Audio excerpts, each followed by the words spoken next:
Beats Studio 3 were one of the most popular headphones in the world for a while, but finding them on the Beats website now is like playing Where in the World is Carmen Sandiego? You won't find them anywhere, having been pushed out by newer products like the Beats Studio Pro and Beats Studio Buds Plus. So why am I reviewing the seemingly outdated Beats Studio 3 wireless over-ear headphones in the first place? Because they're still available at almost any electronics retailer, and Amazon sells thousands of pairs each month, meaning you're still shopping for them. So, how do they sound? What special features do you get from these old school headphones? And overall, are they still worth it nearly a decade after their launch? We'll find out in this hands-on review. What's in the box? The Beats Studio 3 wireless come with a hardshell carrying case and two cables, an aux cable and a micro USB charging cable. Just a little reminder as to how long they've been around. It's definitely giving me retro flashbacks, and not in the good way. You also get a carabiner and the requisite paperwork.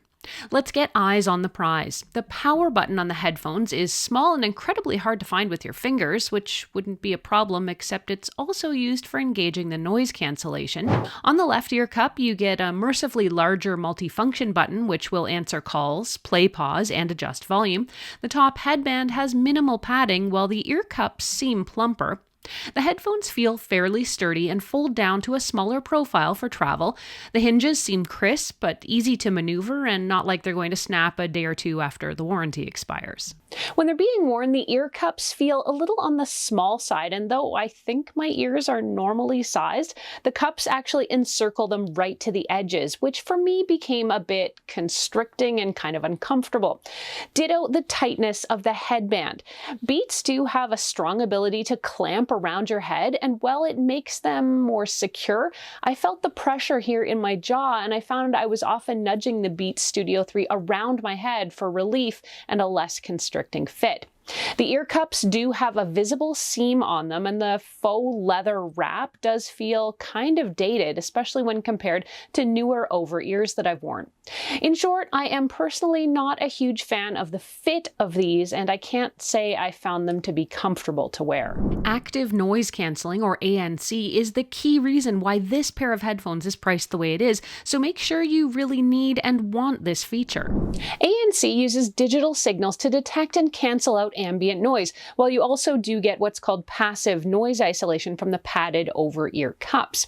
I'm glad to say the noise cancelling is okay for this vintage, even if you are trading away some battery life to get it. You can turn the ANC on by double-clicking the power button, which is all but impossible to feel, like I said, and I often had to take the headphones off to find it. I test the ANC out in two ways. I'll engage it and use it with no music or audio playing on the headphones so I can hear how well it's working without competing distractions. Then I'll try it with the sound playing. Now, with the audio off and the ANC engaged, I got an okay amount of noise blocking, but it's actually not the greatest, mainly I think because ANC technology has come a long way. Now, on its own merits, I'd give the noise cancelling on these headphones maybe a 6 or a 7 out of 10, but compared to newer gadgets like AirPods Max or others from Jabra, the noise cancelling is lackluster at best. Let's get to the key feature you care about, and that's the sound. Fortunately, Beats Studio 3 sound great, which probably explains their long lifespan.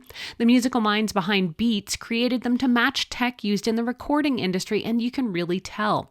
With an outstandingly balanced and finely tuned sound, they sound exceptional. The bass is both full and snappy on tracks like Beyoncé's Crazy in Love, and the vocals simmer cleanly along the top. Switching to Mariah Carey and Snoop's Say Something, it was easy to hear a lot of subtleties in that, like the tight and raspy snare drum or deep breaths. Keeping up with the old school tracks to match the vintage of the Studio 3s, I rounded out my old school listening test with Saint Germain's So Flute and caught all the buzzy, breathy flute cheeps in all their detailed glory.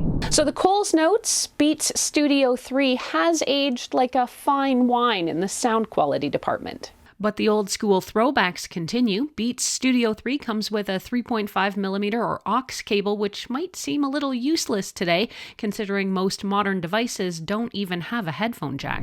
But for most of us buying this product today, that'll probably stay wrapped up in the box. Although the micro USB charging port might put some potential buyers off, the Beats Studio 3 at least boasts decent battery life. With the ANC feature turned off, Apple claims you can get close to 40 hours, and using ANC cuts cuts the battery life in half, which is significant, but still a decent amount of juice, even for commuters or long-haul travelers. Now, this is possibly a moot point, since a short 10-minute charge can add 3 extra hours of non-ANC playback. The real selling point of the Beats Studio 3 in 2023 is the now retro, fresh design and the kaleidoscope of different color options. Newer and similarly priced noise-canceling headphones from the competition will outperform the Beats Studio 3 in the ANC department, but if pure sound is all that matters to you, these are still a solid choice for current-day listening. Now, keep in mind they will also likely become even more obsolete with the expected launch of a Studio 4 at some point, but by then you're bound to see the remaining Studio 3 stock offered at fire sale prices, so I'm willing to bet this review is still going to come in handy. So on the pro side, we've got great sound, fun color options, and included noise canceling. When it comes to the cons, the fit isn't the most comfortable, at least it wasn't for me, and the materials do feel dated. Plus, the ANC is no longer top of game. My overall assessment here is that if you're a Dr. Dre fan and these are a must-have brand for you, then snatch them up because they still sound great. If you're looking for the full package and more modern technology with high-end features that'll make you forget the high price, you'll want to wait for the Studio 4. You can also see why I sent my AirPods Max back to Apple, or check out some other over-ear competition right now.